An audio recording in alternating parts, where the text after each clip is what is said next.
The helicopter blades churned the air above, slicing through the cold, thin atmosphere with a rhythmic, almost hypnotic motion. Below, the endless white expanse of the glacier awaited, a pristine and untouched wilderness that stretched as far as the eye could see, glistening under the pale sunlight. Our team was small, just 4 of us, each with a specific skill set for this expedition. There was Dr. Anya Petrova, our fearless leader and glaciologist Mark, the seasoned mountaineer, Sarah, the geologist, and myself, the expedition's documentarian. We were here to study a newly discovered crevice, a scar in the glacier's surface that hinted at something extraordinary, perhaps a hidden world beneath the ice, waiting to be explored.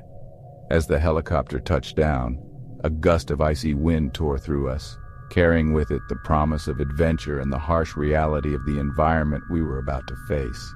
The air was frigid, biting at any exposed skin, a stark reminder of the unforgiving nature of this frozen land. We unloaded our gear, the metallic clang echoing strangely in the vast silence, each sound amplified by the emptiness around us. The helicopter lifted, leaving us alone in a world of white, its departure marking the beginning of our isolation and the true start of our expedition. Our leader, Dr. Anya Petrova, a woman with eyes as cold and sharp as the glacier itself, pointed to the crevice, her expression one of determination and resolve.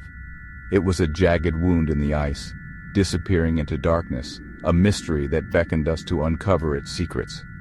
A sense of foreboding settled upon me, a prickle of unease that whispered of things unseen, as if the glacier itself was alive and watching us, waiting to reveal its hidden truths. We rappelled down into the crevice, the world above shrinking to a sliver of gray light. The ice walls were a mesmerizing blue, shot through with veins of black and gray. The air grew colder, heavy with moisture and the weight of millennia. The deeper we descended, the more alien the landscape became. Strange bioluminescent fungi clung to the ice walls, casting an eerie green glow. The silence was absolute, broken only by the drip of melting ice. It was a silence that felt both sacred and profane. We reached a ledge, a shelf of ice jutting out over an abyss. Below, the blue deepened to an impossible black. Dr. Petrova shone her light, the beam swallowed by the abyss. "This is it," she said, her voice devoid of emotion. "The entrance to the city." The city was a network of tunnels and chambers carved from the glacier itself. Each passageway seemed to stretch endlessly, a labyrinth of ice that twisted and turned in ways that defied logic. The air was deathly still, the silence pressing down on us like a physical weight. It was as if the ice itself was holding its breath, waiting for something to happen.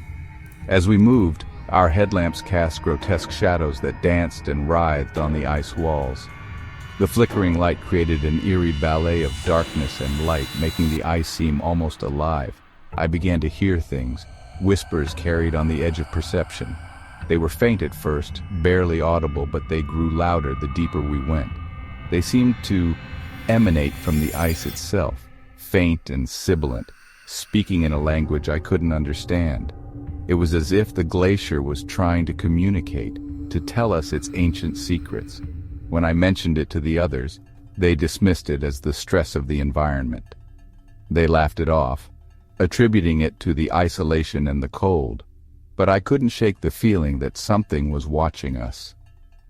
We came to a vast chamber, its ceiling lost in the darkness above. The sheer size of it was overwhelming, a cathedral of ice that seemed to stretch into infinity. In the center, a structure rose from the ice, a tower of impossible angles and strange alien geometry. It was as if it had been placed there by some otherworldly force, a monument to something beyond our understanding. It was unlike anything I had ever seen, both beautiful and terrifying in its otherworldly design.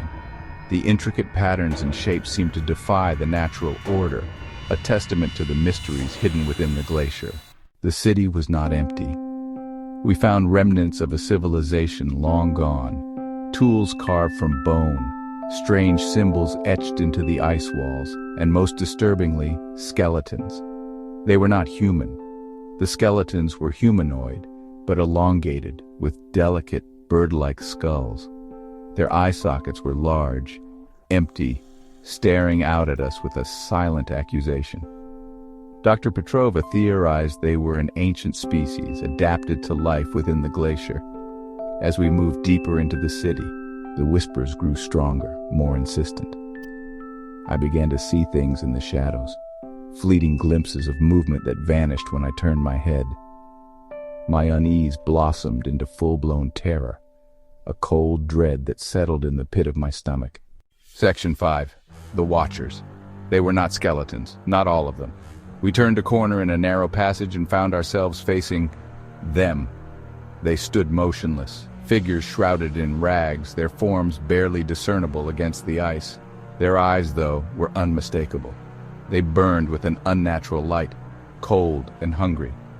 We froze, our lights trained on the figures. They did not move, did not breathe. They simply watched us, their silence more terrifying than any scream. Dr. Petrova, her voice a choked whisper, said, "Don't look at their eyes." But it was too late. One of our team, a young geologist named Liam, had already met their gaze. He cried out, a high, piercing sound that echoed through the silent city. It was the sound of pure terror, the sound of a soul unraveling. Section 6. The Awakening.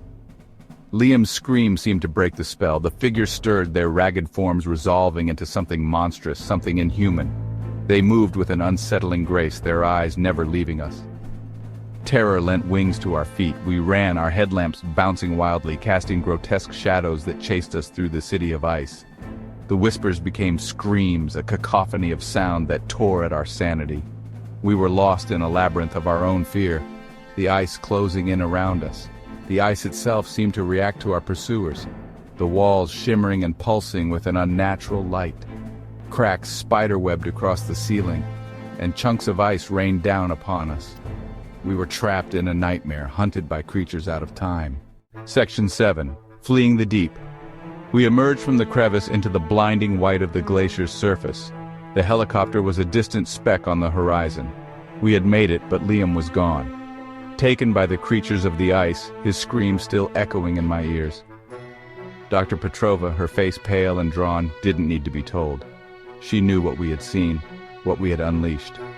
Her eyes, usually cold and calculating, were wide with a terror that mirrored my own. We were no longer scientists, but survivors. The journey back to the helicopter was a blur. Every gust of wind sounded like a whisper, every shadow a lurking shape. We stumbled onto the landing site, collapsing in the snow, our chests heaving, our minds reeling. Section 8. Back to silence. The helicopter lifted us from that frozen wasteland back to the world of warmth and light. But the silence of the glacier followed us, a haunting reminder of the horrors we had witnessed. We were changed, forever marked by our encounter with the city of ice and bone. No one believed our story. They dismissed it as hallucinations brought on by the extreme conditions. But we knew the truth. The glacier held secrets, ancient and terrible, secrets best left undisturbed. I still hear the whispers sometimes in the dead of night when the wind howls outside my window. They are faint but insistent, a chilling reminder of the city beneath the ice and the watchful eyes that reside there. Section 9. The nightmare lingers. I see Liam's face in my dreams, night after night, as if he's trying to tell me something. He reaches for me, his eyes wide with terror, his mouth open in a silent scream, a scream that echoes in my mind long after I wake. And behind him, I see them, the Watchers. They stand in the shadows, always observing, never intervening. Their eyes burn with a cold, hungry light, promising a fate worse than death, a fate that chills me to my very core. The glacier holds a chilling beauty, a stark and unforgiving landscape that hides its secrets well. It stretches endlessly, a frozen wasteland that seems to go on forever. But I know the truth. I know what lies beneath the surface, hidden from the world. Beneath the ice, something sleeps, something ancient and evil waiting to be awakened. And in the silence, I can almost hear it breathing, a slow, rhythmic sound that sends shivers down my spine. I am haunted by the knowledge of what lies beneath the ice, by the chilling certainty that we have only glimpsed the horrors that await. The thought of it consumes me, day and night. The city of ice and bone is not a place for the living. It is a graveyard, a monument to the past. It is a place of nightmares, a place where the very silence screams, and it is waiting, patiently, for the day it will rise again. The nightmare lingers, a constant reminder of the darkness that lies just beneath the surface, waiting to engulf us all.